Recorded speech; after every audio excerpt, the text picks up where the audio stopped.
talking about the ethical dilemmas Boeing engineers experienced during the production of the 737 MAX and how cutting corners costed the lives of over 300 people.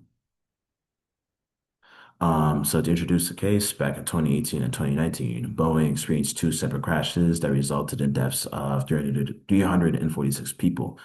During investigation, they found that the cause of these crashes was due to MCAs, a system that was installed into the plane without the knowledge of the airlines or the pilots. So that means pilots are untrained to deal with it. So during takeoff, the MCA would activate and the pilot would try to fight back against the MCA because they didn't know what was going on, resulting in the plane crashing due to the pilot just not having control.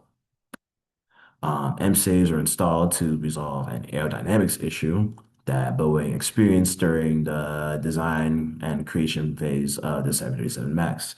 Boeing wanted to compete with Airbus's new A320neo, and they decided that the best way to compete with them was to create a new 737 with a larger engine that would allow the plane to go faster. The issue is this engine was heavier and completely messed with aerodynamics. So at a high angle, the plane could potentially stall, resulting in a catastrophic situation. So instead, they installed the MCA using an area of attack sensor, and that sensor sends a signal to the MCA letting you know what the angle of the plane is at the plane's at and lets it know if it should do any adjustments to the overall angle of the plane. The dilemma that engineers experience is that either they will tell management that the plane requires a proper redesign, costing the company money, time, and other things, but also potentially risking their jobs because their management would probably want to hear that. Or they could create a software that would cover up the issue, kind of putting on a band-aid on a big gash and not informing the pilots or the airlines of the changes in the plane system and rushing the overall creation of the system. Um, the primary actors that you can see were Boeing engineers that they designed MCAs. They tried to raise the concerns, but were ignored by upper management.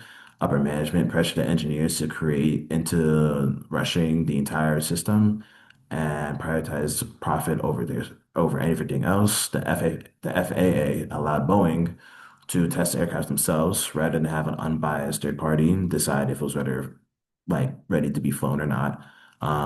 They Chris Eubank did whistleblow against Boeing, but was ignored until these crashes happened.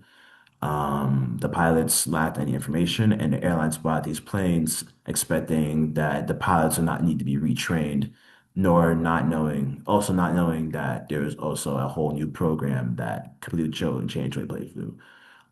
They could have done proper designs of the engines. They could have added more sensors. They could have disclosed the information to pilots, but they did not. Protecting the inland survives in the process and also keep Boeing's reputation perfectly fine. What actually happened was that the plane only had one area of attack sensor and it was never tested by the FAA properly.